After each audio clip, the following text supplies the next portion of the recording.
कृष्ण भगवान की जय। अतः देवशयनी एकादशी। धर्मराज युधिष्ठिर बोले कि हे भगवान, आषाढ़ माह के शुक्ल पक्ष की एकादशी का क्या नाम है और इस दिन कौन से देवता की पूजा होती तथा उसकी विधि क्या है, सो सब विस्तार पूर्वक कहिए। श्री कृष्ण भगवान बोले कि हे राजन, एक समय नारद जी ने ब्रह्मा जी से यही प्रश्न पूछा था। तब ब्रह्मा जी बोले कि हे नारद, इस एकादशी का नाम पद्मा है। इसके व्रत करने से विष्णु भगवान प्रसन्न होते हैं। मैं यहाँ एक पौराणिक कथा कहता हूँ, ध्यान पूर्वक सुनो। सूर्यवंशी मानदाता नाम का एक राजऋषि था। एक समय उस राजा के राज्य में 3 वर्ष तक जल की वर्षा नहीं हुई, जिसके कारण राज्य में अकाल पड़ गया और प्रजा अन्न की कमी के कारण अत्यंत दुखी रहने लगी। एक दिन प्रजा राजा के पास जाकर प्रार्थना करने लगी, हे राजन, समस्त विश्व की सृष्टि का मुख्य कारण वर्षा है। इसी वर्षा के अभाव से राज्य में अकाल पड़ गया है और अकाल से प्रजा मर रही है। हे राजन, अब आप कोई ऐसा उपाय बतलाइए जिससे हम लोगों का दुख दूर हो। इस पर राजा मानदाता बोला कि आप लोग ठीक कह रहे हैं। वर्षा से ही अन्न उत्पन्न होता है और वर्षा न होने से आप लोग बहुत दुखी हैं। राजा के पापों के कारण ही प्रजा को दुख भोगना पड़ता है। मैं बहुत सोच विचार कर रहा हूँ, फिर भी मुझे अपना कोई दोष दिखाई नहीं दे रहा है। मैं आप लोगों के दुख को दूर करने के लिए बहुत यत्न कर रहा हूँ। ऐसा कहकर राजा मानदाता भगवान की पूजा कर कुछ मुख्य आदमियों को साथ में लेकर वन की ओर चल दिया। वहाँ वह ऋषियों के आश्रम में घूमते घूमते अंत में ब्रह्मा के पुत्र अंगिरा ऋषि के पास पहुँचा। वह मुनि अभी नित्य कर्म से निवृत्त हुए थे। राजा ने उनके सम्मुख प्रणाम किया और मुनि ने उनको आशीर्वाद दिया और बोला, हे राजन, आप कुशल पूर्वक तो हैं तथा आपकी प्रजा भी कुशल पूर्वक होगी। आप इस स्थान पर कैसे हो सो कहिए। राजा बोला कि हे महर्षि, मेरे राज्य में 3 वर्ष से वर्षा नहीं हो रही है। इससे अकाल पड़ गया है और प्रजा महान दुख भोग रही है। प्रजा के कष्ट को दूर करने के लिए कोई उपाय बतलाइए। इस पर वह ऋषि बोले, राजन, यह सतयुग सब युगों में श्रेष्ठ है। इसमें धर्म के चारों चरण सम्मिलित हैं, अर्थात इस युग में धर्म की सबसे अधिक उन्नति है। इस युग में ब्राह्मणों का तपस्या करना तथा वेद पढ़ना ही मुख्य अधिकार है, परंतु आपके राज्य में एक शूद्र इस युग में भी तपस्या कर रहा है। इस दोष के कारण ही आपके राज्य में वर्षा नहीं हो रही है। यदि आप प्रजा का भला चाहते हैं तो उस शूद्र को मार दीजिए। इस पर राजा बोला कि मुनीश्वरों, मैं उस निरपराध तपस्या करने वाले शूद्र को नहीं मार सकता। आप इस दोष से छूटने का कोई अन्य उपाय बतलाइए। तब ऋषि बोले, हे राजन, यदि तुम ऐसा ही चाहते हो तो आषाढ़ माह के शुक्ल पक्ष की पद्मा नाम की एकादशी का विधि पूर्वक व्रत करो। इस व्रत के प्रभाव से तुम्हारे राज्य में वर्षा होगी और प्रजा सुख पाएगी, क्योंकि इस एकादशी का व्रत सब सिद्धियों को देने वाला और उपद्रवों को शांति देने वाला है। इस एकादशी का व्रत तुम प्रजा व सेवक मंत्रियों सहित करो। मुनि के वचनों को सुन राजा अपने नगर को वापस आया और विधि पूर्वक पद्मा एकादशी का व्रत किया। इस व्रत के प्रभाव से राज्य में वर्षा हुई और मनुष्यों को सुख पहुंचा। इसलिए यह व्रत सबको करना चाहिए। यह व्रत इस लोक में भोग और परलोक में मुक्ति देने वाला। इसकी कथा को पढ़ने व सुनने से मनुष्य के समस्त पाप नष्ट हो जाते हैं।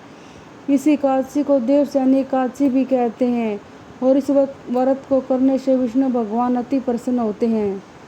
अतः मोक्ष की प्राप्ति के लिए भी मनुष्य को यह व्रत अवश्य करना चाहिए। चतुर्मास व्रत भी इस प्रकार एकादशी के व्रत से ही शुरू किया जाता है। कुंती पुत्र युधिष्ठिर बोले कि भगवान, विष्णु भगवान का शयन किस प्रकार किया जाता है, सब कृपा पूर्वक कहिए।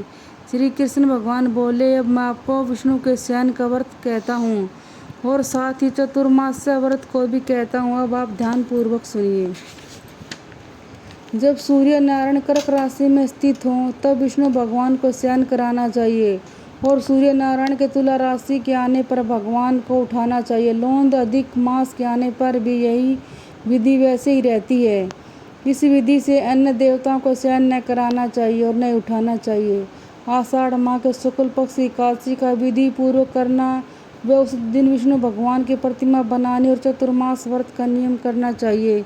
सबसे पहले उस प्रतिमा को स्नान करावे, फिर सफ़ेद वस्त्रों को धारण कराकर तकियादार शैया पर शयन करावे। धूप दीप नैवेद्य आदि से पूजन करना चाहिए। भगवान का पूजन शास्त्र ज्ञाता ब्राह्मणों के द्वारा कराना चाहिए। तत्पश्चात भगवान विष्णु की स्तुति करनी चाहिए। हे भगवान, मैंने आपको शयन कराया है, आपके शयन से संपूर्ण विश्व सो जाता है। मेरी आपसे हाथ जोड़कर विनय है कि जब आप 4 मास तक शयन करें तो मेरे चतुर्मास व्रत को निर्विघ्न पूरा करावें। इस तरह विष्णु भगवान की स्तुति करके शुद्ध भाव से मनुष्य का दातुन आदि के नियमों को ग्रहण करना चाहिए। विष्णु भगवान के व्रत को शुरू करने के 5 काल वर्णन किए गए हैं। देवशयनी एकादशी से लेकर देवोत्थानी एकादशी तक चतुर्मास व्रत को शुरू करना चाहिए।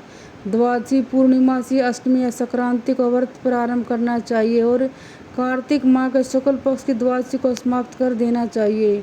इसे व्रत से समस्त पाप नष्ट हो जाते हैं। जो मनुष्य इस व्रत को प्रतिवर्ष करते हैं वह सूर्य के समान देदीप्यमान होकर विमान पर बैठकर विष्णु लोक को जाते हैं। राजन, अब आप इसका प्रत्यक्ष फल सुने। जो मनुष्य देव मंदिरों में रंगीन बेल बूटे बनाता उसे 7 जन्म तक ब्राह्मण की योनि मिलती है। जो मनुष्य चतुर्मास के दिनों में विष्णु भगवान को दही, दूध, घी, शहद और मिश्री के द्वारा स्नान कराता है वह वैभवशाली होकर सुख भोगता है।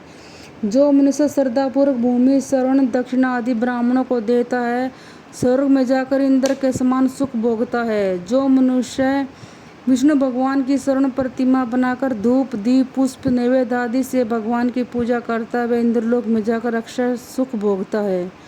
जो मनुष्य चतुर्मास के अंदर नित्य प्रति तुलसी जी भगवान को अर्पित करता है या श्रवण की तुलसी अर्पित करता है वह श्रवण के विमान पर बैठकर विष्णु लोक को जाता है। जो मनुष्य विष्णु भगवान की धूप दीप से पूजा करता है उसको अनंत संपत्ति मिलती है। जो मनुष्य इस एकादशी से कार्तिक के महीने तक सब बरस और विष्णु भगवान की पूजा करते हैं उनको विष्णु लोक की प्राप्ति होती है। इस चतुर्मास व्रत में जो मनुष्य संध्या के समय देवता एवं ब्राह्मणों को दीप दान करते हैं तथा ब्राह्मणों को सोने के कमल के वस्त्र देते हैं विष्णु लोक को जाते हैं। जो मनुष्य भक्तिपूर्वक भगवान का चरणामृत लेते हैं वे संसार के आवागमन के चक्कर से छूट जाते हैं। जो विष्णु मंदिर में नित्य प्रति 108 बार गायत्री मंत्र का जाप करते हैं वह पापों में लिप्त नहीं होते। जो मनुष्य पुराण अथवा धर्म शास्त्र को सुनते हैं और वेद पाठी ब्राह्मणों को वस्त्र तथा शरण सहित उनका दान करते हैं वे दानी, धनी, ज्ञानी और कीर्तिमान होते हैं। जो मनुष्य विष्णु भगवान या शिव जी का स्मरण करते हैं और अंत में उनके प्रतिमा दान करते हैं वह सब पापों से रहित होकर गुणवान बनते हैं। जो मनुष्य सूर्यनारायण भगवान को अर्घ्य देते हैं और समाप्ति में श्रवण, रक्त, गो दान करते हैं उनकी पूरी आयु स्वस्थ देह प्राप्त होती है तथा कीर्ति, धन और बल पाते हैं। चतुर्मास में जो मनुष्य गायत्री मंत्र द्वारा तिल से होम करते हैं और चतुर्मास व्रत के समाप्त होने पर तिल का दान करते हैं उनके समस्त पाप नष्ट हो जाते हैं और निरोग शरीर मिलता है तथा सुपात्र संतान होती है। जो मनुष्य चतुर्मास व्रत में अन्न से होम करते हैं और समाप्त हो जाने पर घी, घड़ा और वस्त्रों को दान करते हैं वे ऐश्वर्यशाली होते हैं तथा ब्रह्मा के समान भोग भोगते हैं। जो अश्वत्थ वृक्ष की पूजा करते हैं तथा अंत में शरण सहित वस्त्रों का दान करते हैं उनके समस्त पाप नष्ट हो जाते हैं। जो मनुष्य तुलसी जी को धारण करते हैं तथा अंत में विष्णु भगवान के निमित्त ब्राह्मणों को दान करते हैं विष्णु लोक को जाते हैं। जो मनुष्य चतुर्मास व्रत में भगवान के शयन के उपरांत उनके मस्तक पर नित्य प्रति दूध चढ़ाते हैं और अंत में श्रवण की दुर्वा दान करते हैं तथा दान देते समय जो इस प्रकार स्तुति करते हैं कि हे दुर्वे, जिस भांति इस पृथ्वी पर शाखा और छोटी छोटी शाखाओं सहित फैली हुई हो उसी प्रकार मुझे भी अजर अमर संतान दो। ऐसा करने वाले मनुष्य के सब पाप नष्ट हो जाते हैं और अंत में स्वर्ग को जाते हैं। जो शिव जी का विष्णु भगवान के देवालय में गान करते हैं रात्रि जागरण का फल मिलता है। जो मनुष्य चतुर्मास व्रत करते हैं उनको उत्तम ध्वनि वाला घंटा दान करना चाहिए। घंटा दान करने के उपरांत उनको भगवान की इस प्रकार स्तुति करनी चाहिए। हे भगवान, हे जगतपति, आप पापों को नाश करने वाले हैं। आप मेरे करने योग्य कर्मों को न करने और न करने योग्य कर्मों को नष्ट करने वाले हैं। उनको नष्ट कीजिए। चतुर्मास व्रत के अंदर जो नित्य प्रति ब्राह्मणों का चरणामृत पान करते हैं वह समस्त पापों तथा दुखों से छूट जाते हैं और अंत में आयुवान लक्ष्मीवान होते हैं।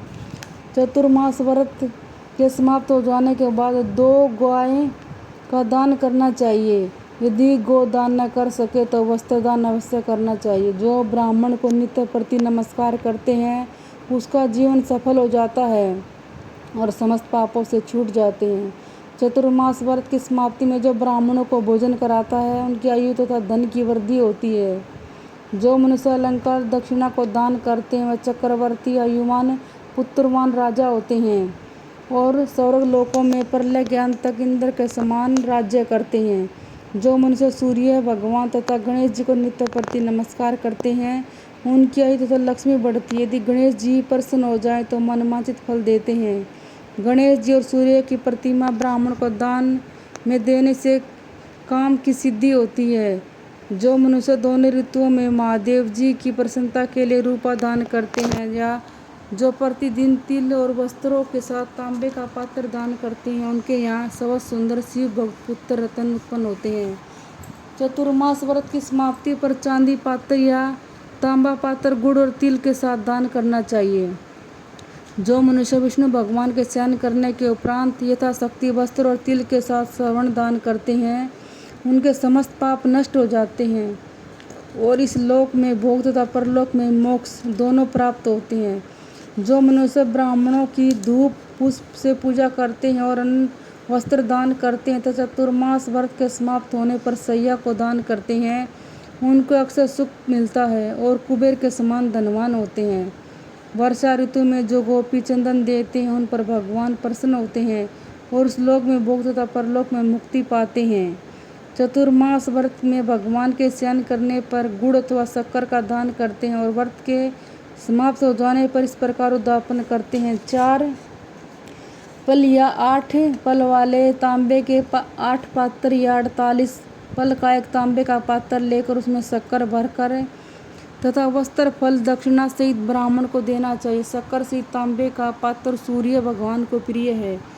इससे मनुष्य के समस्त रोग नष्ट हो जाते हैं। इसके दान के प्रभाव से बलवान कीर्तिमान संतान उत्पन्न होती है जो मनवांछित फल देने वाली होती है। हे कुंती पुत्री, चतुर्मास व्रत को करने वाला मनुष्य गंधर्व विद्या में निपुण और स्त्रियों को प्रिय होता है। जो मनुष्य चतुर्मास व्रत में ब्राह्मणों को शाक फल आदि देते और अंत में यथाशक्ति दान दक्षिणा सहित आदि वस्त्र देते हैं वह सुखी राजा योगी बनते हैं। शाक और फल से देवता प्रसन्न होते हैं तथा उनके देने से देवता प्रसन्न होते हैं। जो मनुष्य इस व्रत में प्रतिदिन सोंठ मिर्च पीपर का वस्त्र और दक्षिणा के साथ दान देते हैं उनके व्रत के अंत में स्वर्ण की सोंठ मिर्च आदि दान देते हैं वे 100 वर्ष तक जीते हैं और अंत में स्वर्ग को जाते हैं। जो मनुष्य बुद्धिमान ब्राह्मण को मोती दान करता है वह कीर्ति को प्राप्त होता है। जो मनुष्य इस व्रत में तंबाकू का दान करते हैं तो तंबाकू खाना छोड़ देते हैं और अंत में लाल वस्त्र ब्राह्मण को दान देते हैं वह अगले जन्म में सौंदर्यशाली बनते और निरोगी बुद्धिमान भाग्यवान तथा सुंदर वाणी वाले होते हैं। तंबाकू के दान से इस लोक में गंधर्व विद्या में निपुण और परलोक में स्वर्ग मिलता है। तंबाकू लक्ष्मी और मंगल प्रदान करती है। इसके दान से देवता प्रसन्न होते हैं और अंत में धन देते हैं। इस व्रत में जो मनुष्य लक्ष्मी और पार्वती को प्रसन्न करने के लिए हल्दी का दान करते हैं और अंत में चांदी के पात्र में हल्दी रखकर दान देते हैं वे स्त्रियां अपने पति के साथ और पति अपनी स्त्री के साथ सुख भोगते हैं। इन्हें सौभाग्य अक्षय धन तथा सुपात्र संतान मिलती है और उनकी परलोक तथा देवलोक में पूजा होती है। इस व्रत में जो मनुष्य शिवजी और पार्वती जी की प्रसन्नता के लिए ब्राह्मण स्त्री पुरुषों की पूजा करते हैं तथा दक्षिणा वस्त्र स्वर्ण आदि दान करते हैं और व्रत के शुरू में शिवजी की स्वर्ण की प्रतिमा दान देते हैं। गो और बैल दान में ब्राह्मणों को मीठा भोजन कराते हैं उन्हें संपत्ति और कीर्ति मिलती है और इस लोक में सुख भोग कर अंत में शिवलोक को जाते हैं। जो मनुष्य फल का दान करते हैं और अंत में स्वर्ण दान करता उनके सब मनोरथ सिद्ध हो जाते हैं। सुपात्र संतान पैदा होती है। फलदान से उन्हें नंदनवन का सुख प्राप्त होता है। जो मनुष्य इस व्रत में पुष्प दान करते और उन्हें इस लोक में सुख मिलता है और परलोक में गंधर्व पद मिलता है। जिसमें वामन भगवान की प्रसन्नता के लिए ब्राह्मणों को दही युक्त भात खिलाना चाहिए। यदि यह नित्य न हो सके तो 8 अमावस्या, पूर्णमासी और प्रत्येक रविवार शुक्रवार को खिलाना चाहिए। इस व्रत की समाप्ति में भूमि दान न हो सके तो वस्त्र और स्वर्ण संयुक्त पादुका का दान करना चाहिए। ऐसा करने से इस लोक में धन धान्य पुत्र तथा विष्णु भक्ति मिलती है और अंत में विष्णु लोक को जाते हैं। जो मनुष्य दान तथा आभूषण से युक्त बछड़ा सहित गौ का दान करते हैं वह इस लोक में ज्ञानी और किसी के सेवक नहीं बनते और अंत में ब्रह्मलोक में जाकर पितरों के साथ अनंत सुख भोगते हैं। चतुर्मास व्रत में जो मनुष्य प्रजापत्य व्रत करते हैं उनके समाप्ति में गोदान करते हैं और ब्राह्मणों को भोजन कराते हैं वह समस्त पापों से छूटकर ब्रह्मलोक को जाते हैं। इस व्रत में जो एक दिन वस्त्र छोड़कर वस्त्र और बैलों के साथ 8 हल दान करते हैं और शाक मूल फल आहार करते हैं वह विष्णु लोक को जाते हैं। जो मनुष्य व्रत करते हैं और अंत में दूध देने वाली गाय का दान करते हुए विष्णु लोक को जाते हैं। जो मनुष्य दोनों ऋतुओं में केला पत्तर और पलाश के पत्रों में भोजन करते हैं और तथा कांसे के पात्र और वस्त्र दान करते हुए लोक में सुख पाते हैं। इस व्रत में जो पलाश पत्थर पर भोजन करते हैं तथा तेल नहीं खाते उनके समस्त पाप नष्ट हो जाते हैं। चतुर्मास व्रत के प्रभाव से ब्राह्मण घात करने वाला, शराब पीने वाला, बालकों को मारने वाला, सत्य भाषण करने वाला, स्त्री को मारने वाला, किसी के व्रत को बिगाड़ने वाला, अगम्य गमन करने वाला, विधवा गमन करने वाला, ब्राह्मणी तथा चंडालनी से गमन करने वाले के पाप नष्ट हो जाते हैं और अंत में निर्वाण पद को पाते हैं। चतुर्मास व्रत के अंत में 64 फल कांसे का पात्र तथा आभूषण युक्त बछड़ा सहित गौ का दान करना चाहिए। जो मनुष्य भूमि को लीप कर भगवान विष्णु का स्मरण करके भोजन करते हैं उन्हें आरोग्यता तथा पुत्र की प्राप्ति होती है और धार्मिक चक्रवर्ती राजा होते हैं। उन्हें किसी शत्रु का भय नहीं रहता और अंत में स्वर्ग को जाते हैं।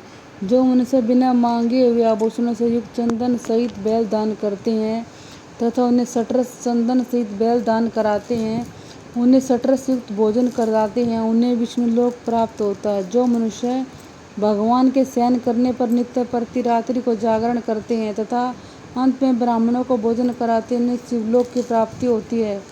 चतुर्मास व्रत में जो मनुष्य नित्य प्रति एक समय खाकर ही रहता है तथा अंत में भूखे को भोजन कराते हैं उन्हें स्वर्ग की प्राप्ति होती है। जो मनुष्य भक्तिपूर्वक भगवान की पूजा करता है तथा वह विष्णु लोक को जाता है। जो भगवान के शयन करने के बाद भूमि पर सोता है तथा अंत में शय्यादान करता है उनकी शिवलोक में पूजा होती है। चतुर्मास व्रत में जो मनुष्य मैथुन नहीं करता वह बलशाली, यशस्वी और लक्ष्मीमान होता है तथा अंत में स्वर्गलोक को जाता है। जो मनुष्य इस व्रत में उत्तम चावल या जौ से परिवार खाता है वह स्वर्ग को जाता है। चातुर्मास व्रत में जो तेल नहीं लगाता अंत में कांसे या मिट्टी के पात्र में तेल भरकर दान देता है वह विष्णु लोक को जाता है। जो इस व्रत में शाक नहीं खाता और अंत में चांदी के पात्र को वस्त्र लपेटकर दान करता है वह इसी लोक में जाकर ख्याति प्राप्त करता है। जो मनुष्य इस व्रत में गेहूं को त्याग कर भोजन करते हैं तथा स्वर्ण का गेहूं दान करते हैं उन्हें अश्वमेध यज्ञ के फल की प्राप्ति होती है। जो मनुष्य इस व्रत में अपनी इंद्रियों का दमन करता है उन्हें अश्वमेध यज्ञ का फल मिलता है। जो मनुष्य श्रावण में शाक, भादों में दही, पार में दूध और कार्तिक में दाल को त्याग देते हैं उन्हें निरोगी काया प्राप्त होती है। जो स्नान करके भगवान को पूजा करते हैं उन्हें स्वर्ग को जाते हैं। जो मनुष्य इस व्रत में मीठा, खट्टा, कड़वा पदार्थ का त्याग देता है वह समस्त दुर्गुण से छूट जाते हैं और स्वर्ग को जाते हैं। जो मनुष्य भगवान का स्मरण करते हैं उन्हें स्वर्ग की प्राप्ति होती है। जो मनुष्य इस व्रत में पुष्प आदि का धारण काल छोड़ देते हैं वह स्वर्गलोक को जाते हैं। इस व्रत में जो मनुष्य चंद्रायण का व्रत करते हैं वह स्वर्गलोक को जाते हैं। जो मनुष्य इस व्रत में एकमात्र दूध पर ही जीवन निर्वाह करते हैं उनका वंश प्रलय के अंत तक चलता है। जिस दिन भगवान शयन करते हैं उस दिन ब्राह्मणों को दान वस्त्र का भोजन कराना चाहिए। यह समस्त दान वेद पाठी धार्मिक ब्राह्मणों को देना चाहिए। चोरी करने वाला, मद्यपान करने वाला, गमन करने वाला, धर्मी, शास्त्रों का निरादर करने वाला, मिथ्या बोलने वाला, अन्य त्याज्य कर्म करने वाले ब्राह्मणों को दान देने से उल्टा पाप लगता है नरक तथा नरक की प्राप्ति होती है। बोलो कृष्ण भगवान की जय।